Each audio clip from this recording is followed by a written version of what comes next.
birinchi sinfligimda 10 yil oldin angliyskiga borayotganimda nimaga o'tmoqchisan anglisini deyishganda men Ronaldo bilan gaplashishni o'rganmoqchiman deganman. Hammaga salom do'stlar. Birinchi marta meni Shokun kanaliga chaqirishdi. Kattakon rahmat bildirib o'tmoqchiman. Nickname'im Muhassik, futbol blogerman va 10 ta savol loyihasida hozir endi 10 ta savolga javob beraman. Ketdi.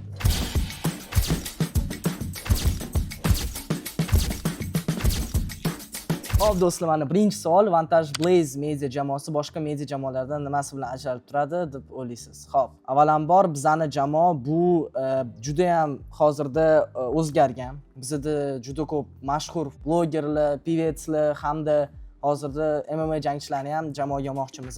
Xudo xolasa, o'sha yil oxirigacha hozirgi jamoa bilan ancha farqi bo'ladi. Muhassik YouTube kanalida 24 soat rubrikasi juda faol. Bu ko'proq obunachilar talabi tufaylimi yoki shaxsan sizga shu format yoqadimi? Xo'p, o'zi 24 soat format bu juda qiziqarli format va bu asosan o'zimga ko'proq yoqadi. Va основном o'zimga yoqadigan narsani olishga harakat qilaman, chunki soxta video olishni xohlamayman.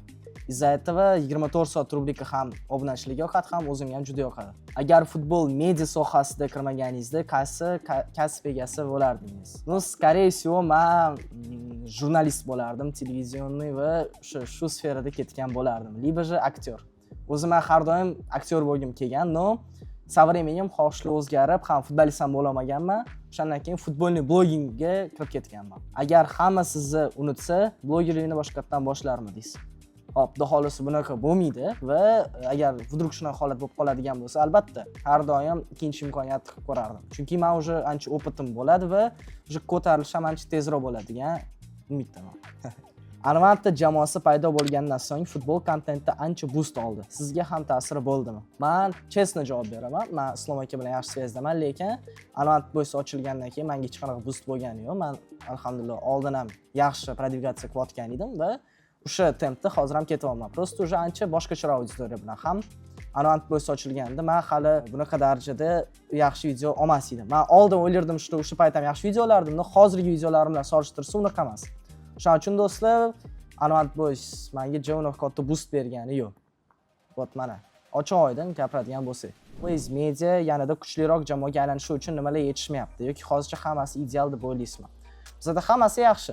Nolmaymiz, xudo xolasa, jamoa asta-sekinlik bilan zo'r ketyapti, как и должно быть. O'shaning uchun do'stlar, по-моему, hech nima bo'ta o'zgartirish shart emas. Уже xudo xolasa mana trenirovkalarni boshlaymiz. Bizda 20 kunlik перерыв bo'ldi. Mana nimaligini masalaga yetib o'tmoqchiman. Bizda bosh murabbiyimiz Ma'ruf aka edilar. Ular hozir afsuski jamoamizdan ketdilar va ularning o'rnlariga biz boshqa trener oldik. Bizning hozirgi trenerimiz bu Jahongir aka, ancha yillik stajga ega trener va xudo xolasa endi u yog'iga bular bilan birgalikda biz davom ettiramiz o'zimizning yo'limizni. Va yana bitta narsani aytib o'tmoqchi edim. Jamoa tubidan o'zgargan deganimda men o'yinchilarni ham nazarga tutdim. Biz hech kim ushab turmaymiz. Любой kuchliroq pozitsiyaga yana ham kuchliroq odam keladi. Poyezd dalshi ketadi, kim tushgan tushadi, davom etib ketaveradi. Shuning uchun xohlasa do'stlar, asta-sekinlik bilan proses kuzatsanglar, interesli narsalar ko'p bo'ladi. Muhassik kanali asosan maktab o'quvchilari ko'radi degan gaplarga qanday fikrdasiz? Mani основном maktab o'quvchilari ko'radi. Даже men hozirda в основном metroda yurolmayman, avtobusda ham kamdan-kam chiqaman, chunki realni odam to'lib ketadi. Rasmga tushib boshqa bo'lib, Xudoga rahmat deb qolaman va o'shanga meni ko'proq maktab auditoriyasi kuzatadi. Lekin o'sha bu yilda, даже o'tgan yilda noyabr oylaridan bu o'zgardi. Roberto Carlos bilan sentyabrda ko'rishgan bo'lsam, o'shandan keyin menda raznica возрастda ancha o'zgarib ketgan va o'shandan keyin meni boshqaroq auditoriyam kuzatishni boshladi, yosh kattalar va yosh katta odamlar ham kelib o'sha challenge'larni menga aytib beryapti. Mana shu challenge yaxshi chiqdi deb. Bu shu men uchun realni boost bo'lgan deb o'ylayman. Ronaldo bilan ko'rishish sizning maqsadingizmi yoki kontent tomonlama rejangizmi? Xo'p, kelaylik men sizlarga hammasini podrobniy aytib beraman.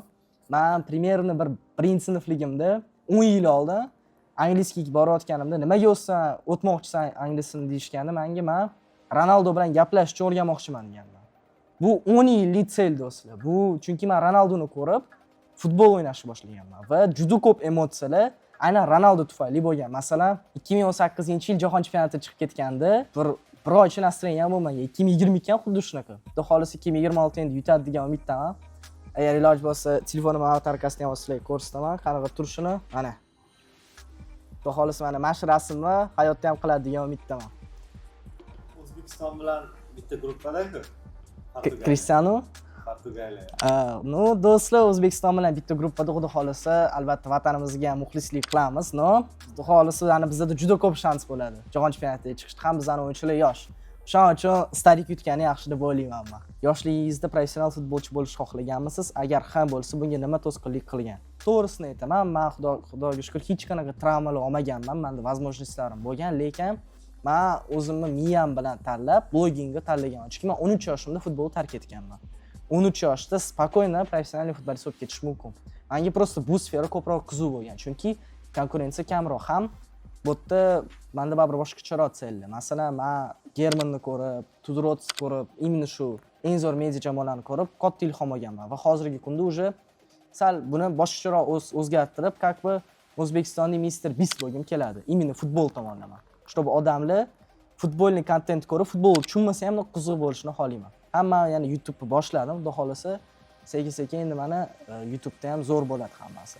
Do'stlar, Shovqin kanaliga kattakon rahmat. Realni juda xursand bo'ldim men chaqirishganligiga. Xudo xolasa yana takliflarni kutib qolamiz va sizlar ham ko'rganingizga kattakon rahmat. Like, podpiska, komment esingizdan chiqmasin. Xudo xolasa, bu yog'iga ham Shovqinni kuzatinglar. Agar obuna bo'lmagan bo'lsanglar, kolokольчикlarni bosib obuna bo'lib ketinglar. Yangi videolarni o'tkazmaysiz o'shanda. Hammaga rahmat. Hammasi chotki o'z hayotiga.